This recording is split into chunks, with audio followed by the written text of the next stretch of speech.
성령께서 저와 여러분을 가르치시고 주장하시어 오늘 증거되는 말씀을 통해서 하나님의 거룩한 음성을 듣게 하시기를 바랍니다. 오늘의 본문 말씀은 에베소서 1장에 기록된 대로 사도 바울이 에베소 교회 성도들을 위해서 기도한 내용입니다.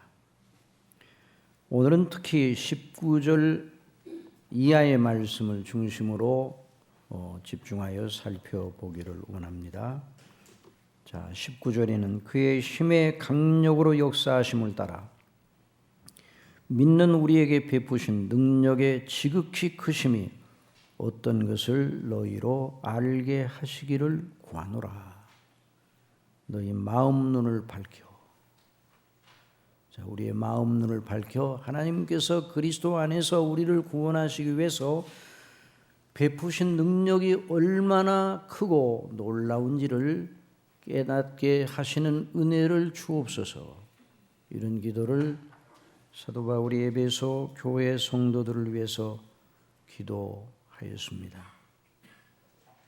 우리는 이미 이 본문의 말씀을 두어 차례 주일 설교를 통해서 들었습니다.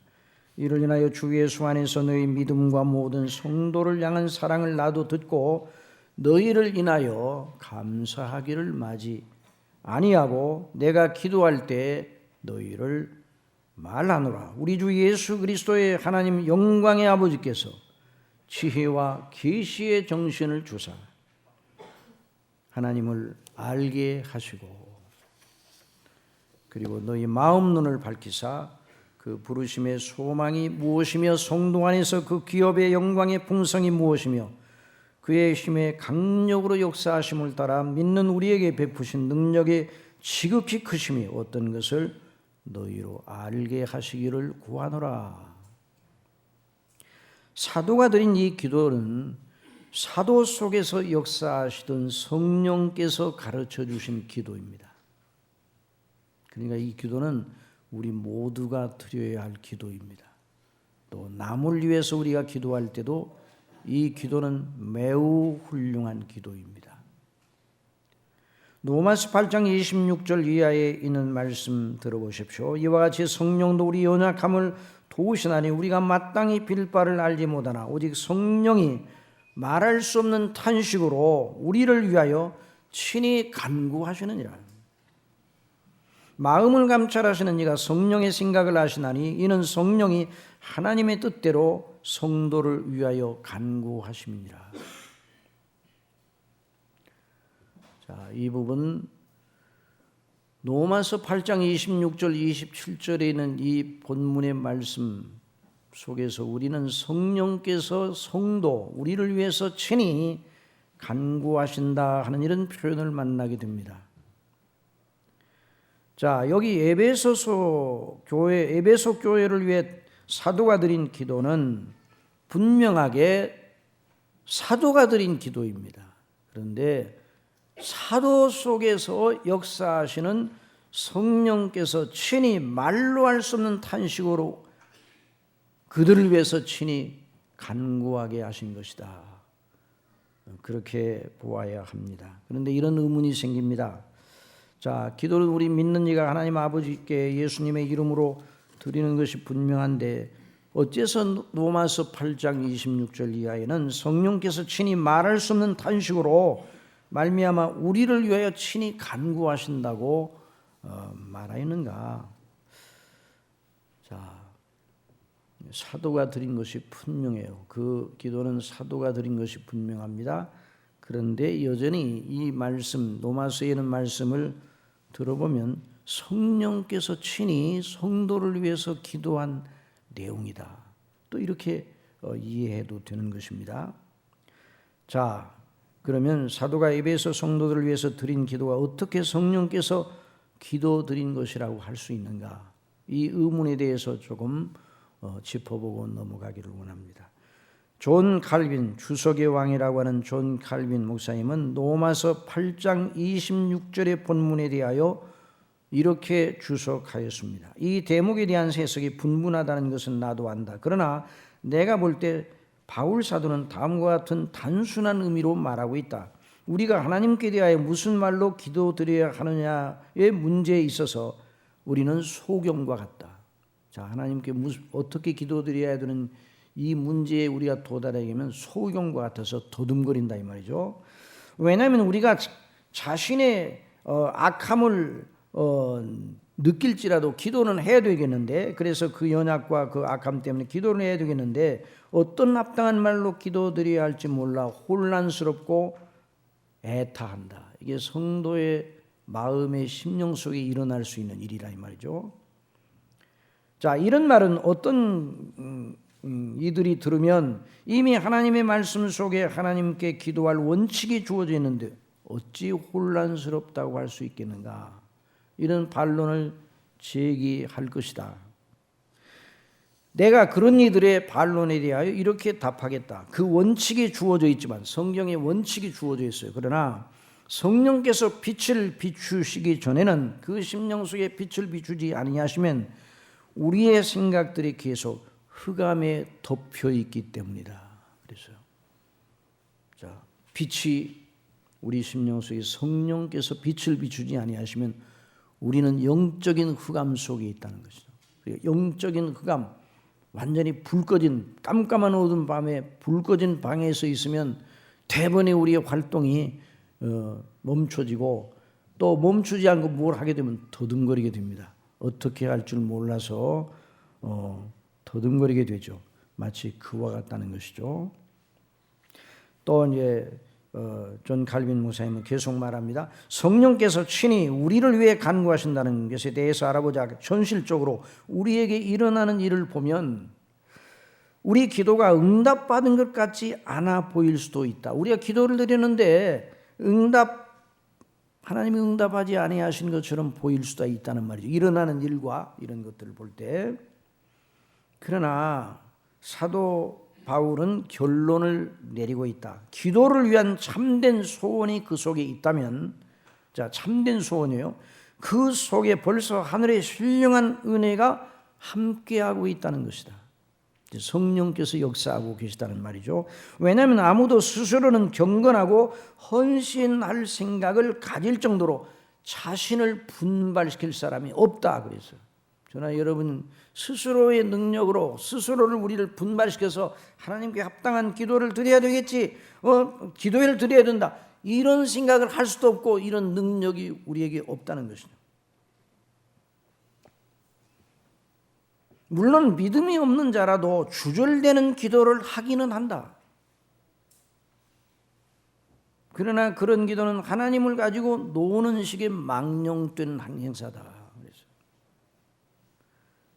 입으로는 기도하는데 그 심령이 그 속에, 기도하는 사람의 그 심령이 그 속에 담겨져 있잖아요. 그 거룩한 소원이 담겨져 있잖아요. 그 속에 진지하고 심각하고 의로운 소원이 전혀 들어있지 않다. 바른 기도의 양식은 성령님으로 말미암아서만 나오게 되어 있다. 누구로 말미암아서요? 성령님으로 말미암아서만 바른 기도를 드릴 수가 있다는 거죠. 그래서 사도 바울은 여기서 그런 바른 기도를 말할 수 없는 탄식이라는 말로 표현하고 있다. 성령님의 각성과 감동하심으로 말미암아서만 우리는 그런 말로 할 수 없는 탄식을 토하게 된다. 성령께서 우리 속에 역사하실 때 하나님이 기뻐하시는 것이 무엇인가를 알고자 하는 그런 간절한 뜻이 있고 그 뜻대로 기도하고자 하는 소욕이 우리 속에 일어난단 말이죠. 자연인 속에 일어나지 않습니다. 저나 여러분이 아무리 똑똑한 척을 안다 할지라도 우리 자신의 이성의 힘으로 일어날 수 없다, 그렇게 말하고 있어요.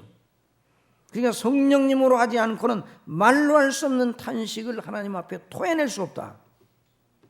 사도가 여기서 성령께서 친히 간구하신다고 했는데 그것은 성령께서 친히 자신을 낮추셔 기도하거나 탄식하기 때문이 아니다. 그래서 여러분, 성령께서는 누구십니까? 하나님이세요. 스스로 탄식하실 이유가 없어요.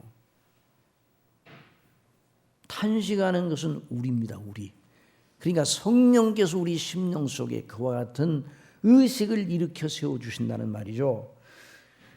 그래서 도리어 성령께서 우리 마음에 마땅히 하나님께 가져야 할 소원을 일으키시되 그 소원들이 뜨거워 아주 열기를 가져 하늘에 닿을 정도로 소욕을 일으키신다. 누가 그리 하신다고요? 성령께서 그리 하신다. 이렇게 말씀을 하고 있어요. 그래서 사도 바울은 말한 것이다. 그런 기도 전체가 성령님의 은혜에 속한 것임을 더 강조하여 말한 것이다. 우리 주님께서는 그 성령님의 역사를 간청하며 문을 두드리라고 명령하셨다. 구하라. 문을 두드리라. 찾으라. 뭐를 그렇게 간구하라고 산상설교에서 말씀하시는가? 성령님의 역사를 구하라고. 악한 자라도 자식에게 좋은 것을 줄 알거든 너희 천부께서 구하는 자에게 좋은 걸 주시지 않겠느냐. 누가복음에 있는 말씀을 보면 그 말씀을 주석하는 그런 그 구절이 있는데, 구하는 자에게 천부께서 성령을 주시지 않겠느냐. 성령의 감동을 구하시기 바랍니다. 정말 성령의 감동 아래 있느냐 없느냐, 이게 믿음의 관건이에요.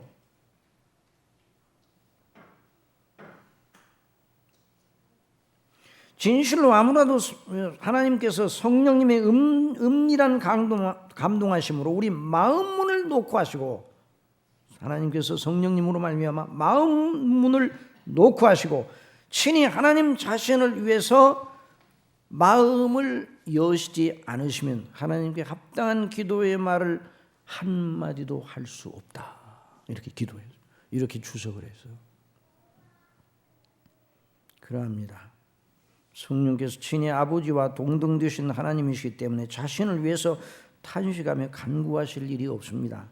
그러니까 우리 심령 속에 그와 같은 심령을 가지도록 주장하시는 걸 사도 바울이 그렇게 표현한 거예요. 성령께서 친히 우리를 위해 간구하신다. 성령께서 친히 우리 심령을 주장하셔서 하나님이 기뻐하시는 뜻대로 기도하게 감동하신다. 이렇게 이해를 해야 됩니다.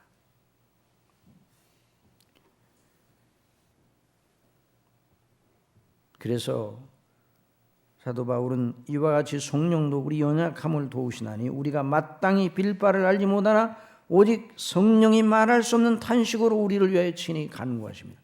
또 그 앞에 로마서 8장 16절 17절에 보면 성령께서 친히 우리 영으로 더불어 우리가 하나님의 자녀인 것을 증거하시나니, 친히 우리 영으로 더불어, 한번 따라합시다. 친히 우리 영으로 더불어 우리가 하나님의 자녀인 것을 증거하시나니, 성령님께서 우리 속에 역사하시는 거룩하신 역사를 나타내는 놀라운 표현입니다.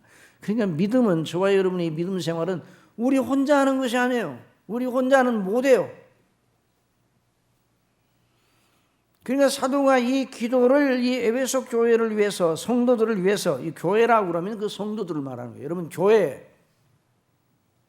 교회라고 그러면 그냥 무형의 어떤 개념이 아니에요. 교회 그러면 그 교회를 이루고 있는 성도들을 가리키는 거예요. 그래서 그 성도들을 각자 한 사람 한 사람이 하나님께 어떤 사람으로 서야 될 것인가를 생각하면서 성령님의 감동하심 속에서 이 기도를 드리게 하시니 그 기도를 사도가 드린 것입니다. 사도 바울은 로마서 8장 26절 27절 그 말씀을 하면 앞뒤 문맥에서 무엇을 말씀하셨습니까? 하나님께서 하나님의 자녀인 성도들이 이 세상의 순례길을 가는 동안 하나님의 세우신 영원한 목적을 바라보며, 하나님의 세우신 영원한 목적은 무엇이에요? 하나님의 창세전에 그리스도 안에서 택하시고 하나님 앞에 거룩하고 흠이 없게 하시어 그리스도의 영상을 본받게 하시려는 거대한 목적, 그 목적을 사도 바울이 증거하고 그 목적이 반드시 이루어질 것을 강조하던 중에 이 성도의 연약의 문제를 다뤘어요. 여러분, 우리의 소망은, 우리의 하나님께서 우리를 향하신 목적은 거대합니다. 저와 여러분을 향하신 하나님의 뜻이 거대하고 거대하다는 걸 믿으시기 바랍니다. 그러니까 우리가 생각하는 수준의 은혜가 아니에요. 날마다 우리는 우리 수준에 머물러 가지고 우리 수준에 머물러서 어떤 때는 내가 믿음이 좋은 것도 같고 어떤 때는 내가 믿음이 나쁜 거 우리 수준에 머물러서 그건 기독교가 아닙니다. 우리 수준에서 모든 걸 이해하는 게 기독교가 아니에요. 성경에 기록된 대로 하나님의 정하신 예정하신 뜻, 하나님의 뜻, 그것이 바로 우리의 표준이 되어야 돼요. 하나님의 세우신 뜻대로 하나님께서 그 뜻을 이루어 가시고 완성하시는 그 거대한 하나님의 행사, 성삼위께서 창세전에 도모하신 대로 삼위간에 언약하신 대로, 이걸 구속의 언약이라고 합니다. 언약하신 대로 이루어 가시는 거대한 행사, 그걸 바라봐야 돼요. 그러나 거기에 비추어 우리는 너무 연약해요. 그 거대한 하나님의 목적과 그 거대한 하나님의 행사에 비하면 우리는 죄로 말미암아 땅에 붙어 있어요. 우리가 의롭다 하심을 받고 하나님의 자녀가 된 다음에 또 여전히 우리 속에 연약이 남아 있어요. 그런데 여러분, 놀라운 것은 연약에도 불구하고 우리의 믿음이 떨어지지 않습니다. 이건 기적 중에 기적이에요. 여러분 그렇게 믿습니까? 저나 여러분이 다른 거 다 부족하여 연약에 넘어지는데 주님께 대한 믿음이 떨어지지 않는 거, 이것이 우리 자신이 힘으로 되는 것이 아니란 말이죠. 우리의 짐이 무겁고 환난의 바람이 모질게 불어 넘어져 낙담할 때도 있는데 하나님께서는 그대로 방치해 주지 아니하시고 그리스도 안에서 성령님으로 말미암아 계속 은혜를 공급하셔 믿음이 떨어지지 않게 하십니다. 그런데 그 은혜의 창이 무엇이라고요? 은혜를 주시는 창, 은혜의 창, 하나님께서 우리에게 주시는 신령한 은혜의 방편, 은혜의 창이 그리스도 안에서 성령님을 힘입어 하나님 앞에 기도하는 것이 은혜의 창입니다. 믿습니까? 말씀과 기도가 은혜의 방편이에요. 그래서 사도 바울은 그 교회를 목회했던 자로서, 에베소 교회를 목회했어요. 3년 반 동안에 그들을 위해 기도하였습니다. 그 기도는 주님께서 가르치신 기도였고, 그러니까 주기도문에 나타난 우리 주님의 가르쳐준 기도와 여기 사도 바울이 한 기도가 하나예요. 한 성령님으로 말미암아 주신, 그러니까 예수님이 우리에게 가르쳐준 기도가 우리 속에서 성령께서 가르쳐 주시는 그 기도입니다.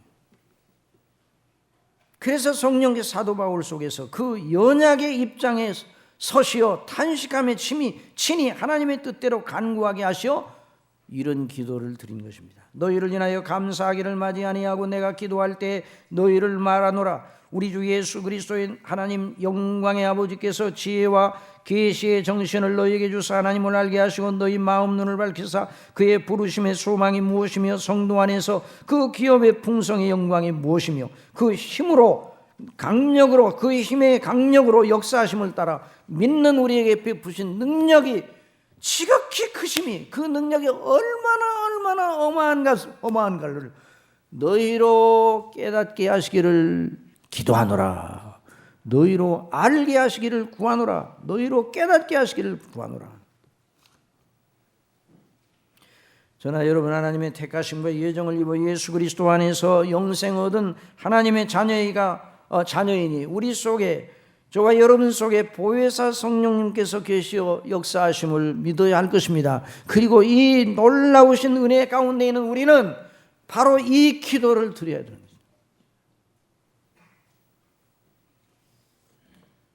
지난번에 2시간에 걸쳐서 하나님께서 지혜와 계시의 정신을 주시어 하나님을 알게 하시고 마음 눈을 밝히시어 하나님께서 우리를 택하시고 부르시고 의롭다 하시고 영화롭게 하신 영광의 그 구원의 영광의 풍성이 무엇인가를 알게 하시기를 위해서 간구하는 내용에 대해서 들었습니다. 오늘은 믿는 우리를 구원하시기 위해서, 그 구원을 우리에게 주시기 위해서 하나님께서 어떤 능력을 발휘하셨는가. 여러분, 천지 만물을 만드실 때 말씀으로 만드셨는데 말씀으로 만드셨다는, 그 말씀과 함께 능력을 발하셨다는 겁니다. 그 입에서 나가는 말씀이 능력을, 빛이 있으라 하심에 빛이 있었어요. 그러니까 그 말씀 속에 하나님 당신 자신이 능력을 발휘하셨다는 말이에요. 그의 힘의 강력으로 역사하심을 따라 믿는 우리에게 베푸신 지극히 크심이 어떤 것을 너희로 알게 하시기를 구하노라. 이 대목을 보면 사도 바울이 최상급 표현을 썼어요. 한번 따라합시다. 그의 힘의 강력, 능력의 지극히 크심. 더 이상 올라갈 데가 없어요. 그래서 사도 바울이, 성령 충만한 사도 바울이 이 성경을 기록할 때, 이 편지를 쓸 때 성령의 감동하심 속에 하나님의 그 영광과 그 은혜의 능력을 기술해야 되겠는데, 그러니까 사도 바울이 이 성경을 쓸 때 굉장히 고심한 흔적이 여러 군데에 나타나요. 성령의 인도하심을 따라 하나님의 행사를 인간의 말로 나타내는 그런 고심. 그래서 성령께 역사하셔서 조금도 틀림이 없이 그 말씀을 기록하게 하셨어요. 그러니 오늘 우리는 본문을 따라 이 본문을 파헤쳐 보면서 우리를 영원히 복되게 하신 이 구원을 주시고, 그 다음에 그 구원을 견지하시고 영원까지 우리를 어떻게 견지하시고 붙드시는가, 어떻게 붙드시는가? 능력으로 붙드시는 거예요. 능력으로. 어디서 들으니 설교자를 대상으로, 어떤 설교자들을 대상으로 한 설문조사인지는 모르겠어요. 설교자들을 대상으로 한 설문조사에서 나온 결과라고 하면서 말하였습니다. 오늘날 설교자의 70% 이상이 한 번 받은 구원도 잘못하면 떨어질 수 있다.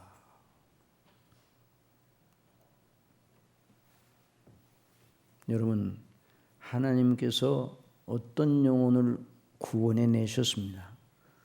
영생을 주셨습니다. 당신의 자녀로 창세전에 택하시고 그 자녀의 모든 죄를 용서하시고 의롭다 하시고, 그리고 영원한 기업을 물을 자로 세우셨어요. 그러고도 잘못하면, 그 사람이 잘못하면 구원에서 떨어져 나갈 수 있습니까?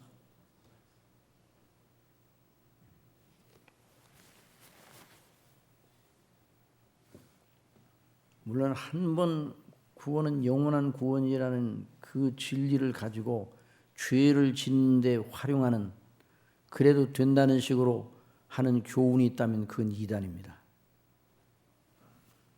그러나 여러분, 진실로 그런 식의 생각을 계속 이어나가는 구원받지 못한 사람, 진실로 구원받은 사람은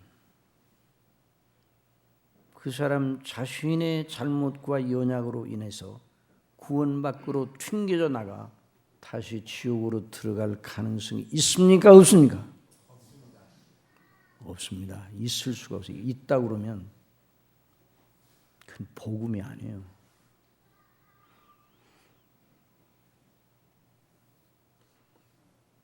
설교자들의 70% 이상이 한 번 받은 구원도 떨어질 수 있다. 어떤 설교자들을 대상으로 설문을 조사를 했는지, 그 여론조사라는 건 정확한 것이 아니죠. 어떤 때도 저한테 여론조사 기관에서 전화가 옵니다. 근데 시간이 없어.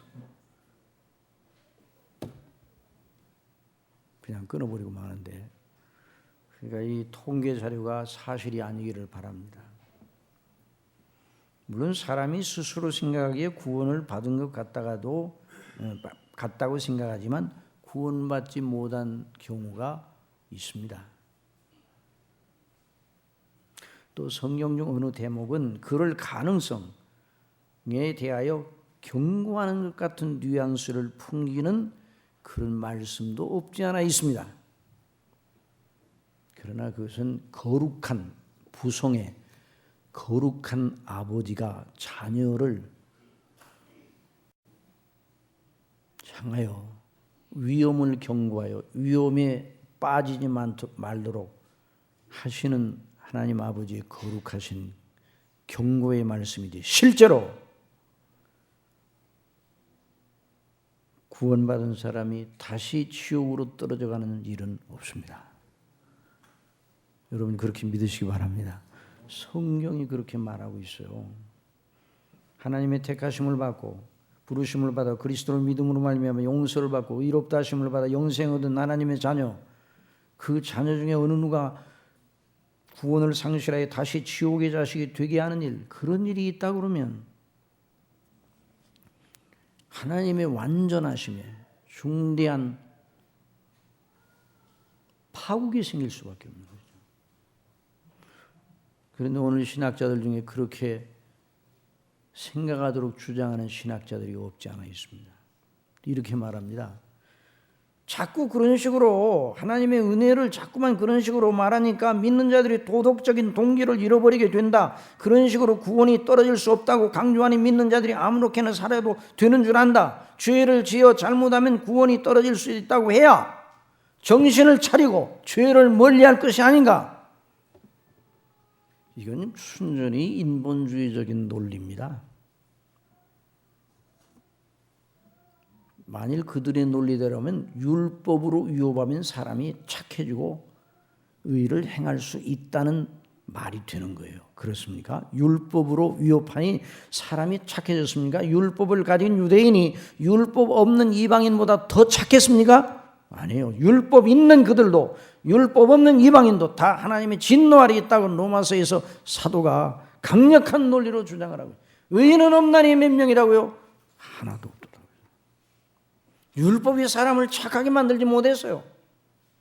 율법이 나빠서가 그런 게 아니라 인간이 그 정도로 부패하였습니다.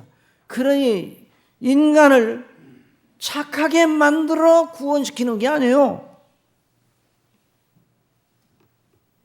인간을 죄 용서 주시고 의롭다 하셔서 하나님과 영화로운 관계, 화평의 관계를 만들어 놓으시고 그때부터 훈련하셔서 하나님이 기뻐하시는 선한 자로 만들어 가십니다.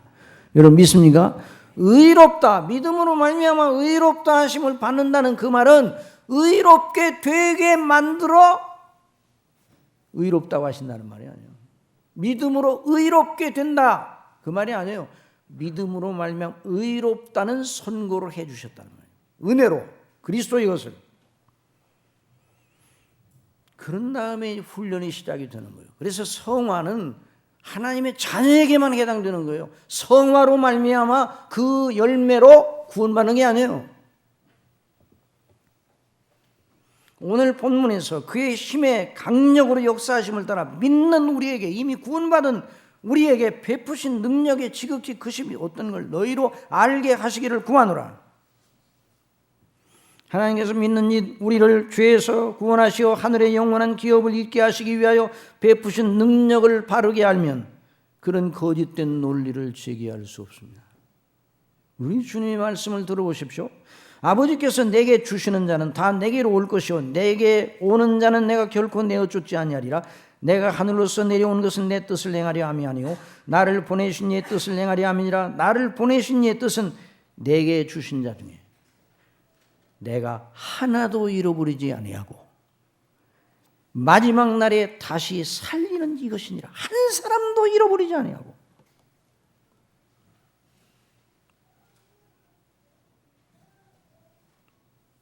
내 아버지의 뜻은 아들을 보고 믿는 자마다 영생을 얻는 이것이니 마지막 날에 이를 다시 살리리라 하시니라. 또 이사야 43장 1절에 야곱아 너를 창조하신 여호와께서 이제 말씀하시느니라. 이스라엘아 너를 조성하신 자가 이제 말씀하시느니라. 너는 두려워 말라. 내가 너를 구속하였고 내가 너를 지명하여 불렀나니 너는 내 것이라. 내가 물 가운데로 지날 때 내가 함께할 것이라. 강을 건널 때 물이 너를 침몰치 못할 것이며 내가 불 가운데로 행할 때에도 타지도 아니할 것이요 불꽃이 너를 사르지도 못하리니 대전하는 여호와 내 하나님이요 이스라엘의 거룩한 자요 내 구원자임이라. 얼마나 단호한 보장을 하고 계십니다. 또 요한복음 10장 27절에 우리 주님께서 말씀하셨습니다. 내 양은 내 음성을 들으며 나는 저희를 알며 저희는 나를 따르느니라. 내가 저희에게 영생을 주노니 영원히 멸망치 아니할 터요 또 저희를 내 손에서 빼앗을 자가 없느니라. 저희를 주신 내 아버지는 만유보다 크심에 아버지의 손에서 빼앗을 수 없느니라. 나와 아버지는 하나이니라.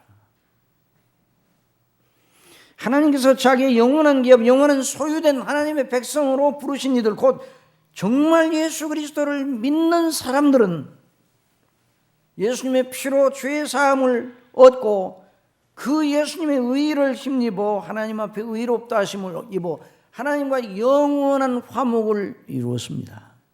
그러므로 그 사람들 중에 한 사람도 다시 구원을 상실하고 지옥에 가는 사람은 없습니다. 하나라도 잃어버리지 않고 마지막 날 그리스도의 날에 다 영화롭게 하시겠다고 말씀하신 것입니다. 사람은 그러니까 인본주의적으로 하면 항상 인본주의, 사람 속에 일어나는 논리로 하게 되면 복음의 영광을 놓쳐버리고 마는 거예요. 여러분 저나 여러분이 사람 안에 우리 수준에서 모든 걸 생각해. 그러면요 뭐가 아무것도 아니에요. 이건. 사람은 자기 자녀를 얼마나 견지할 수 있는가. 사랑하는 자녀를 얼마나 연약한데요. 부모도 연약하고 자녀도 연약해요. 어린이날 어린 자녀의 손을 붙잡고 좋은 데 데리고 갔다가 잃어버리는 일이 종종 있어요. 그 어린아이의 손을 붙잡은 부모도 약하고 손을 놓쳐. 어린아이도 엄마 아빠의 손을 놓쳐버렸어. 미아가 되었어. 그래서 이사야서 49장 14절에 49장 13절에 하늘이여 노래하라, 땅이여 기뻐하라, 산들이여 즐거이 노래하라. 여호와가 그 백성을 위로하였은즉 그 고난당한 자를 긍휼히 여길 것입니다. 오직 시온이 이르기를 여호와께서 나를 버리시며 주께서 나를 잊으셨다 하였거니와 여인이 어찌 그 젖먹는 자식을 잊겠으며 자기 태에서 난 아들을 긍휼히 여기지 않겠느냐. 그들은 혹시 잊을지라도, 이게 인간의 연약이에요. 나는 너를 잊지 아니할 것이다. 여러분 이런 말씀 들으면 감동이 돼야 안 돼요? 저와 여러분에게 주시는 말씀인 줄 믿으시기 바랍니다. 내가 너를 내 손바닥에 새기고 너의 성벽이 항상 내 앞에 있나니 네 자녀들은 속히 돌아오고 너를 걸며 너를 황폐케 하던 자들은 너를 떠나가리라.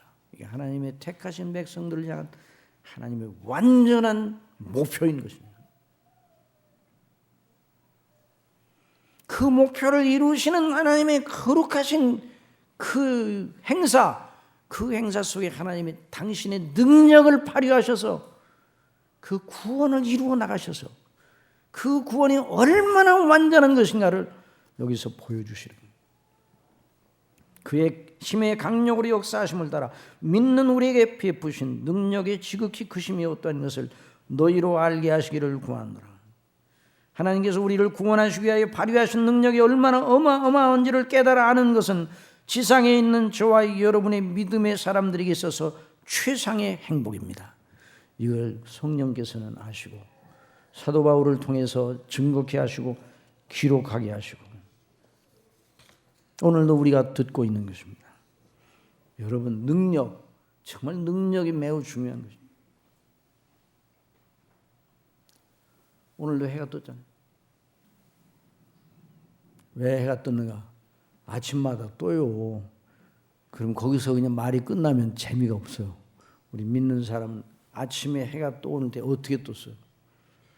이 해가 뜨기 위해서 저절로 된 것이 아니에요. 그러려니 하고 생각하지 말고 해가 비추어 우리가 생활하기에 적당하게 하는 일이 어찌 그냥 저절로 되는 것이겠습니까? 어마어마한 하나님의 능력이 온 우주를 붙잡고 운행하시고 한 치의 오차도 없이, 그러니까 이런 일이 가능한 거예요. 비가 내린다. 어찌 그 일이 그냥 저절로 구름이 생기니까 비가 오지, 이렇게만 생각하면 안 돼요. 구름을 일으키시고 적당하게 때를 따라 비를 주시는 하나님.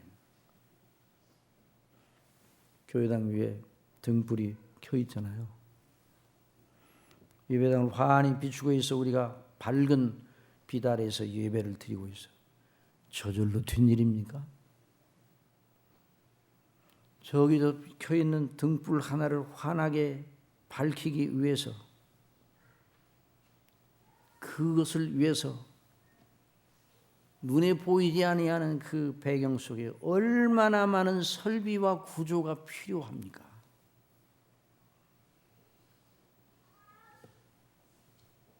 그에 필요한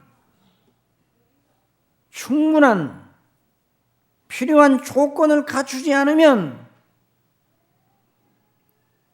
저 등불의 빛을 얻을 수가 없는 거죠. 전기를 일으킨 전기를 관리하고 또 전기를 쓰는 각 가정과 산업 공장과 사무실에 보내기 위하여 필요한 모든 설비들이 우리가 볼 수 없는 영역 속에 있잖아요. 전기를 보내는 한전 측에서도 그 설비를 책임지고 있잖아요. 그걸 붙들고 있어요. 이 능력이에요. 국가의 능력으로.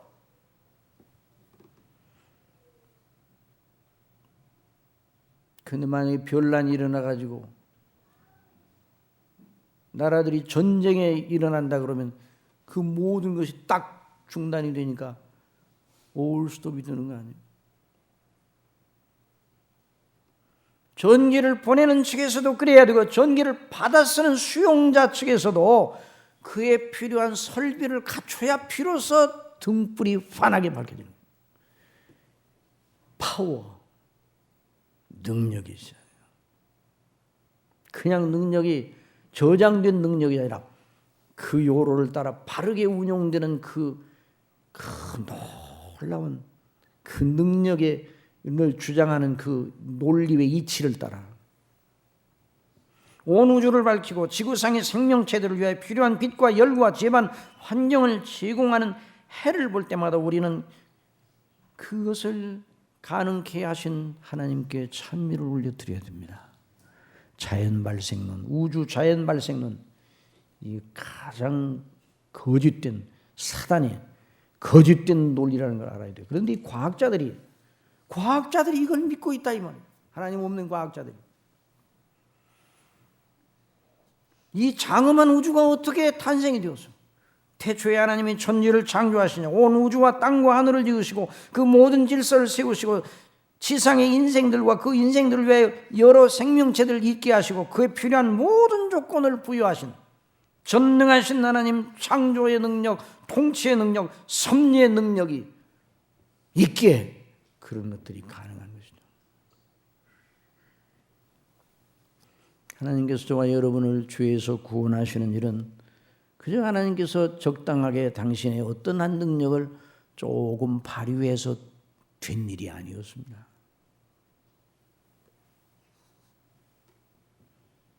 그래서 사도 바울은 성령님의 인도하심을 따라 너희 마음 눈을 밝히사 그의 힘의 강력으로 역사하심을 따라 믿는 우리에게 베푸신 하나님의 능력이 얼마나 지극히 크다는 것을 너희로 알게 하시기를 구하노라.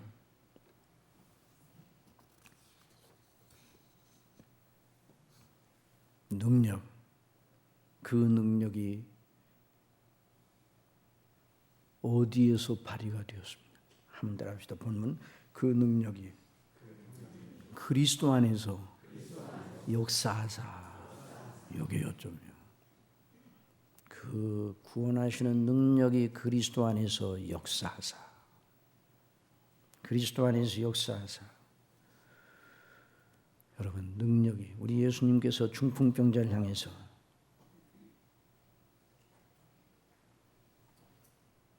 중풍병자를 데리고 온 사람들이 있었는데 그들이 믿음이 있었어요. 그 믿음을 보시고 중풍병자에 이르시되 소자야 안심하라 네 죄의 사함을 받았느니라. 그러나 인자가 세상에서 죄를 사하는 권세가 있는 줄을 너희로 알게 하려 하노라 하시고 중풍병자에게 말씀하시되 일어나 내 침상을 가지고 집으로 가라 하시니 그가 일어나 집으로 가거늘 파워 능력이 발휘가 되었어요. 주님의 능력이. 우리를 주류와 그 주의 영벌인 영원한 하나님의 진노의 불못 지옥에서 건지셔 구원하시고 영원히 죽지 않을 생명을 주시고 하나님의 영원한 기업 물을 자로 세우신 그 하나님의 뜻을 이루기 위하여 능력이 발휘되었습니다. 거대한 능력이에요. 누구 안에서 발휘되었다고요? 그리스도 안에서. 그리스도 우리 주님 안에서.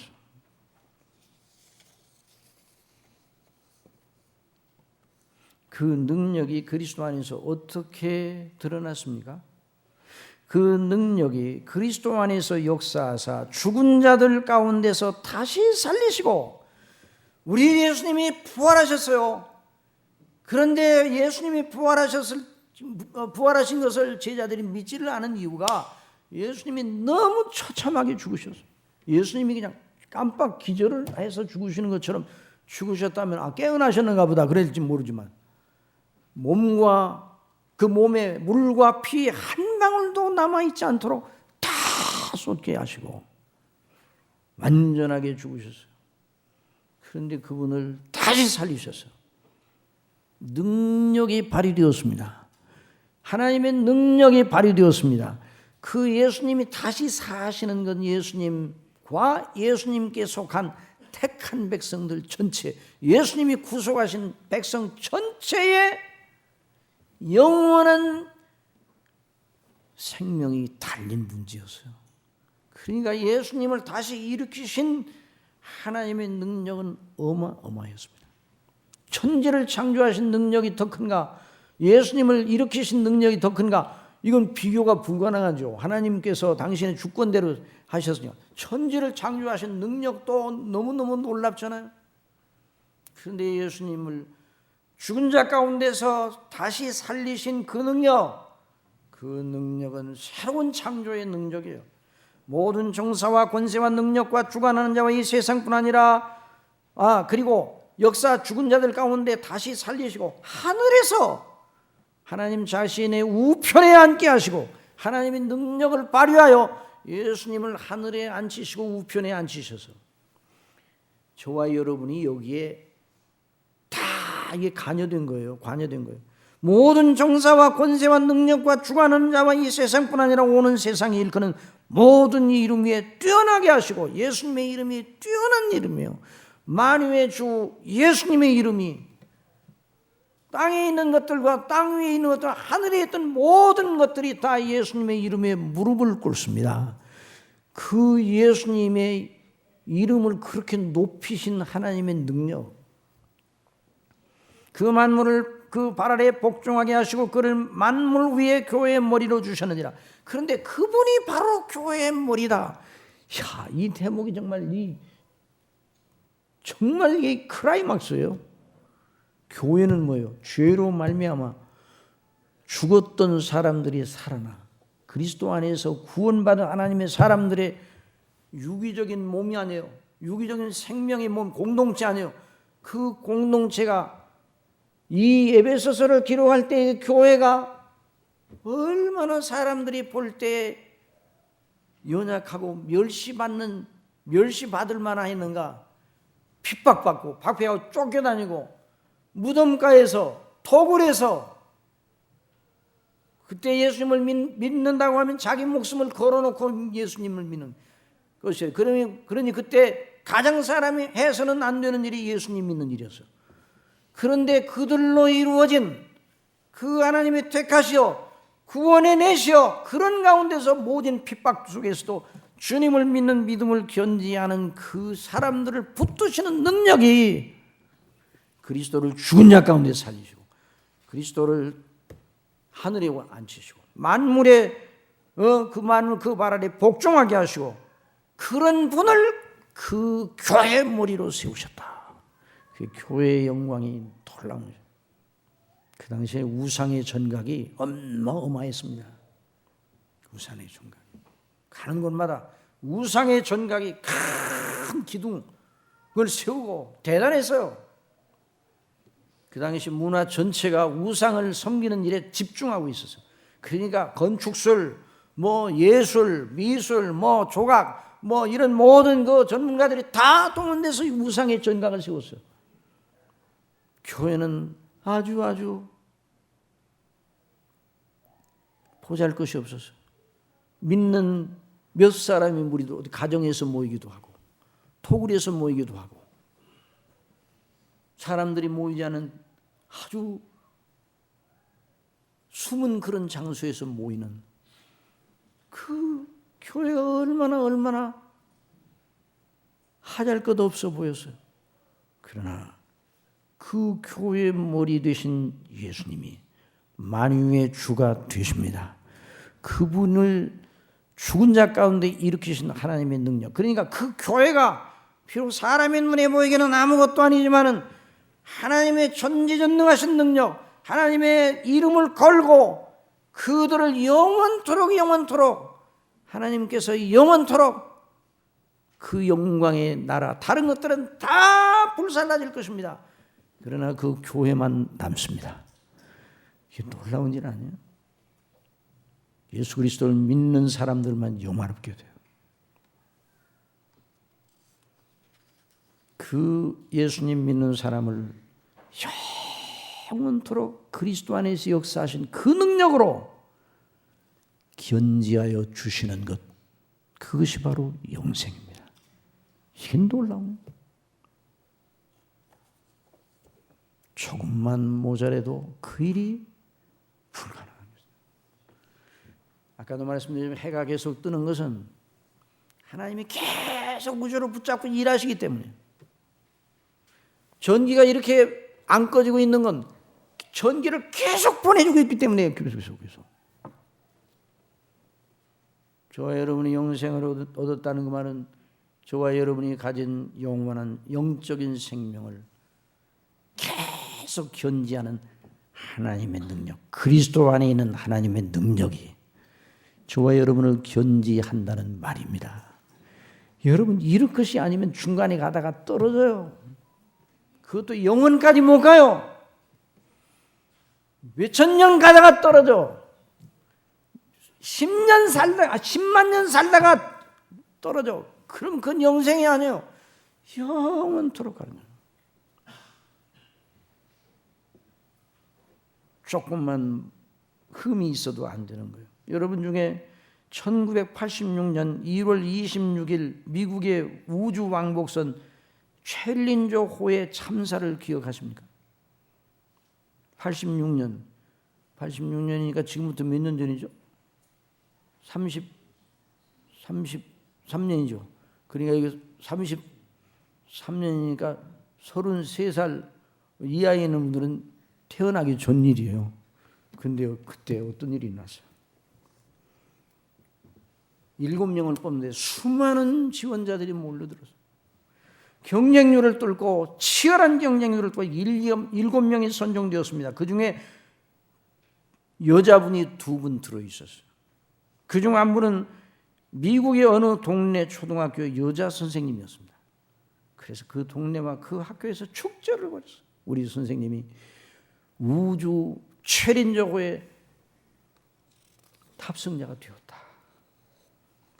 드디어 그날이 되어 케이프 케네디 우주 발사장에서 챌린저호가, 그러니까 1986년 1월 28일 탑승자 7명을 태우고 카운트다운에 들어갔습니다. 온 세계 사람들이 그 중계를 봤어요. 저도 그 중계를 봤어요. 우리나라에도 아마 그때 생중계를 해요. 드디어 연료를 태우는 진한 연기를 분사하면서 그 우주선이 하늘로 힘있게 솟구치는가 했더니 불과 몇 초 만에 공중 폭발 분해가 되고요.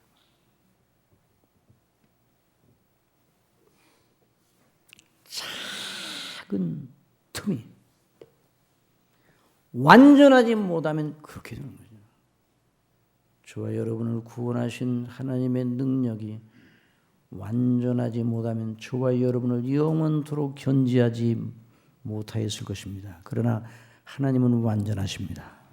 그리스도를 일으켜 세우신, 죽은 자 가운데 다시 살리신 그 부활의 능력, 하늘에 오르게 하신 능력, 하나님 우편에 앉아 계신 그리고 권세를 가지고 모든 이름 위에 뛰어나게 하신 그 하나님의 능력은 완전하고 영원합니다.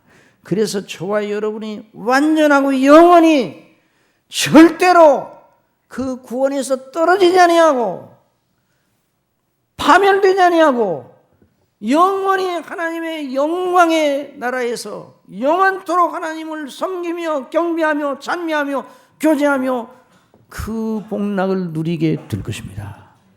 이걸 더 생각을 해야 돼요.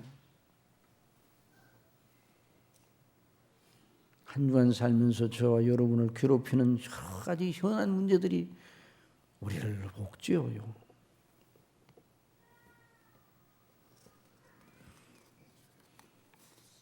그러나 그때마다 하나님을 바라보시고 우리 주 예수 그리스도를 인하여 기뻐하시기 바랍니다. 그분의 대속의 은혜를 기뻐하고 예수님의 모든 행사 우리를 사랑하시어 구원하시고 영생을 주시어 우리로 영원토록 그 영광의 복락을 누리게 하시는 하나님의 능력의 완전한 보장이라는 걸 더 인식하고서 믿음으로 범사의 믿음으로 성령님을 힘입어 이 믿음을 견지하며 영광을 돌리는 이런 거룩한 역사가 넘치기를 간절히 바랍니다. 기도하겠습니다. 사랑하시는 아버지 하나님, 아버지께서 저희를 구원하시기 위해서 베푸신 능력이 얼마나 놀랍고 큰지 오늘 말씀을 통해서 듣게 하심을 감사합니다. 아버지 하나님, 천지를 지으시고 지으신 만물을 통치하시고 섭리하시어 여기까지 오게 하셨습니다. 그리스도의 날까지 이 아버지께서 지으시고 통치하시는 이 세계가 이어지게 하실 것입니다. 그러나 그리스도의 날에 아버지의 정하신 뜻대로 죄에 오염된 모든 우주가 다 불에 녹아지고 체질이 뜨거운 물에 녹아지는 것처럼 하시고 그날 오직 그리스도 안에 있는 자들만 참 교회에 속한 사람들만 영화롭게 되어 아버지 앞에 우리 주님과 함께 영화롭게 설 것을 저희들이 생각하니 너무나 그 소망이 영광스럽고 그래서 우리가 어떤 경우에도 기뻐해야 될 분명한 이유를 발견합니다. 아버지 하나님, 저희를 또한 영원토록 절대로 그 영광의 복락에서 떨어지지 않게 붙잡아 주시고 저희 연약과 저희 허물에도 불구하고 저희를 영원히 견지하시는 그 하나님의 완전한 능력의 팔을 의존하고 내게 능력 주시는 자리에서 내가 모든 것을 할 수 있다고 한 사도 바울과 같은 믿음의 고백을 삶의 현장 속에 순간순간 하는 저희들이 될 수 있도록 성령님 저희들을 붙잡아 주시고 인도하여 주옵소서. 예수님의 이름으로 기도드리옵나이다.